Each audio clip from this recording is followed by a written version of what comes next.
Hi guys.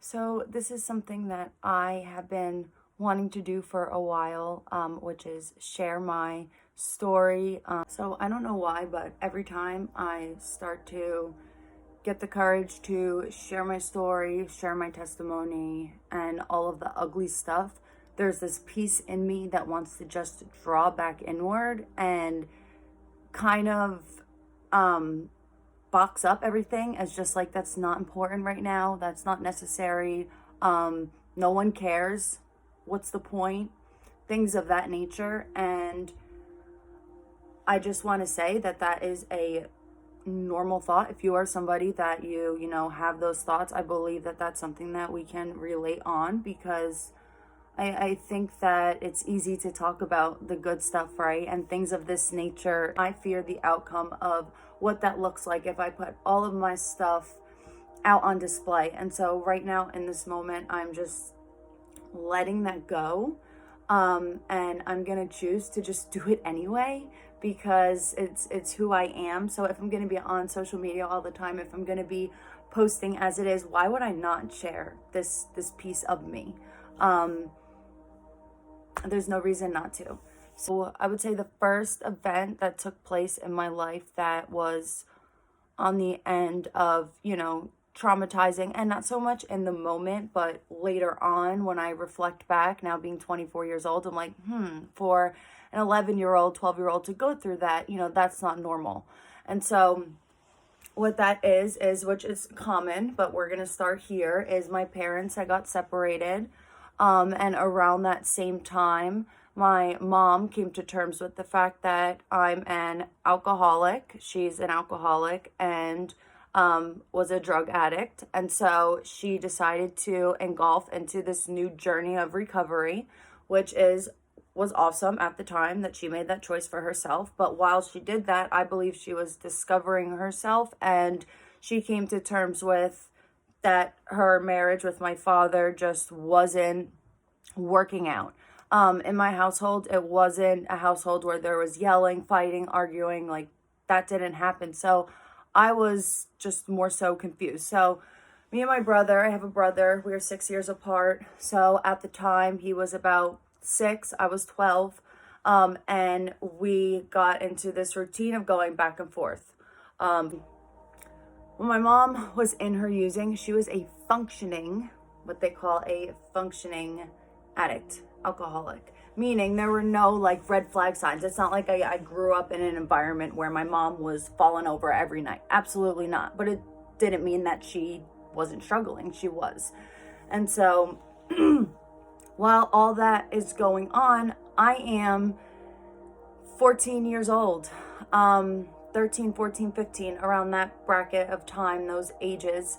And so I'm discovering myself. I'm a teenager. Like, that's the age where you go from junior high school into high school. You start to, get in touch with yourself. You're trying to fit in, you're trying to make friends. And with that, there's also a side of like partying, so much happened in such a small amount of time that it's easy to get lost within it. So I'm gonna do my best. In 2011, this was a big, time in my life where an incident took place. And I was hanging out with the wrong crowd, let's so to say, and I went through a traumatic car accident. I was hospitalized for a week. I broke my back. And so that did not help at all with my mom's worry and fear. If anything, she then started to worry and fear more as a parent. A lot of my story is me in treatment centers. Me in treatment centers at a very young age. It kind of imprinted on me, and I did not realize this until within the last year, doing some work on myself, that a lot of this stemmed from me feeling like the solution to me and my struggles was always outside of my parents' reach. I went to a treatment center in Florida, and it was like a 45-day treatment center. So there was an adult side and then like the adolescent side, and that's the side that I was on, obviously. And I'll never forget the day that my mom made the decision of like, you're going. And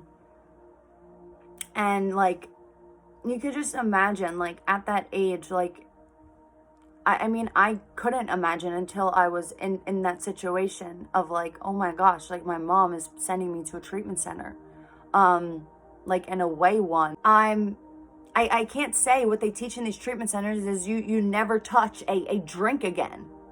I couldn't wrap my head around that. So it was like this constant like tug between like, where do I stand? Where I'm just trying to like be me and discover me. Like that's the age that, you know, teenagers do that.